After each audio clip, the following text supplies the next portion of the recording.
So this is our new topic. I call it the easiest way to solve fractions, addition and subtraction of fractions. So here's an example.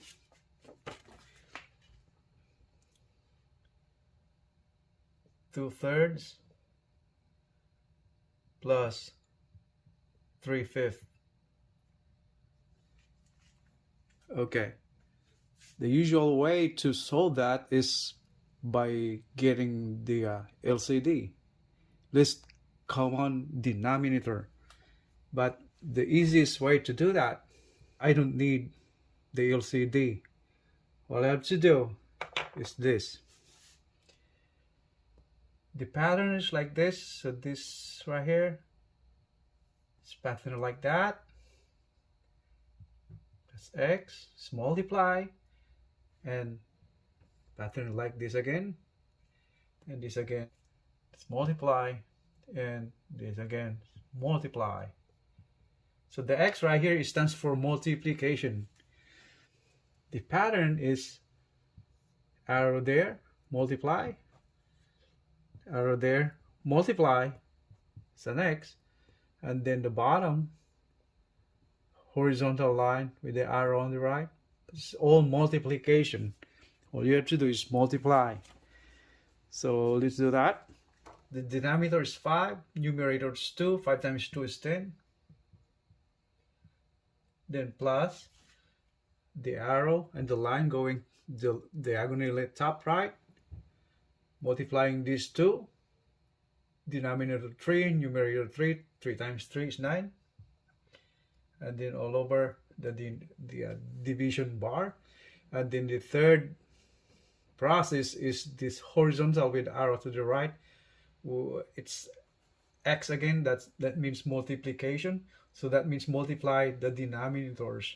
So 3 times 5 or 5 times 3, it doesn't matter, the same thing.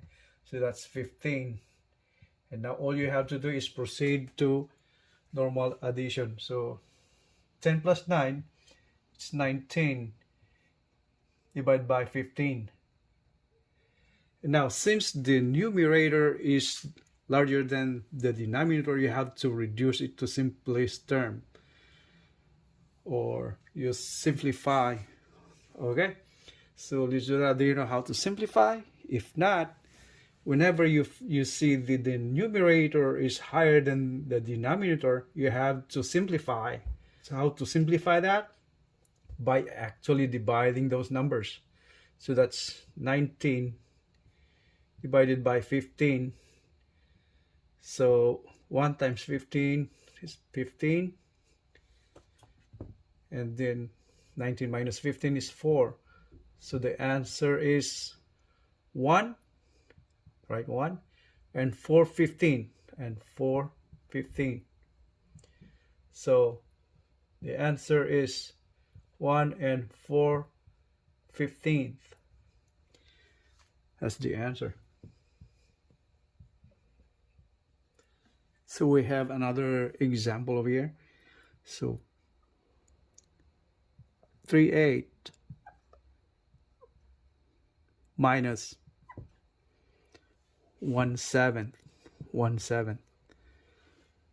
So following the pattern again, crisscross, and that one right there. You were multiplying all of this. So let's say 7 times 3 is 21. Since it's subtraction, you got carry over the sign right there, minus. And then 8 times 1 is 8. The division bar divided by, you multiply both numbers, 8 times 7, 56. So how much is that? So 21 minus 8, how much is that? It is 13 divided by 56. So that's the answer. If you notice, the numerator is lower or smaller than the denominator. So that means you didn't need to reduce anymore unless it's factorable. What I mean by that is, if 56 is exactly divisible by 13. So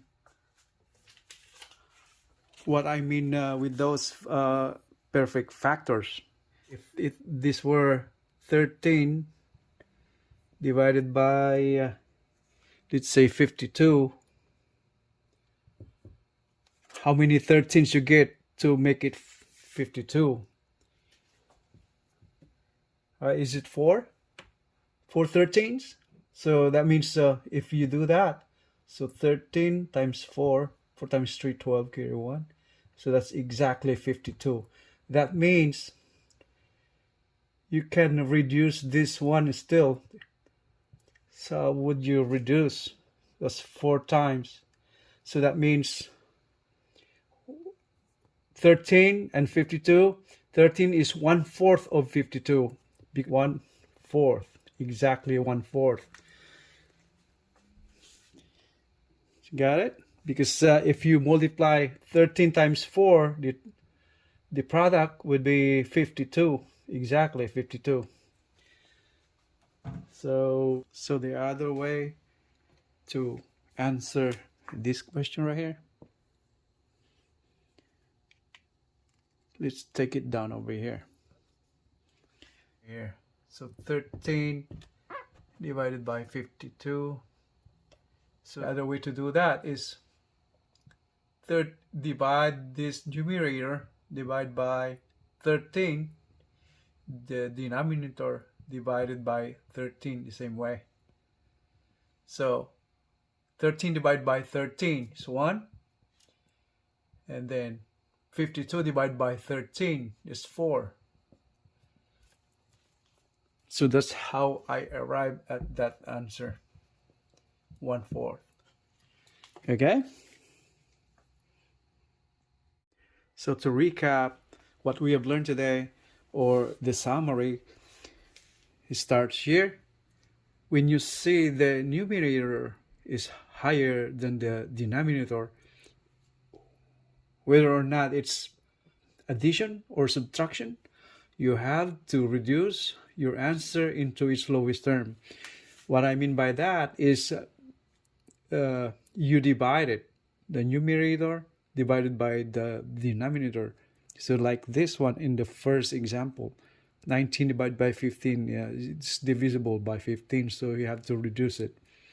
So 1 and for 15th. But then on the other way around, if you see your numerator is smaller than the denominator, sometimes you can reduce, or sometimes it's not reducible, or you cannot simply reduce it to lowest term unless the numerator is exactly a multiple of the numerator. Like if we change that earlier, like if the answer here were 13 over 52, it can be reduced to 1/4 or whatever would be the outcome if this 13 is exactly a multiple of 52, like what we did over here. Doing that, to know if the numerator and the denominator are exactly factors of either one, all you have to do is divide the numerator by itself.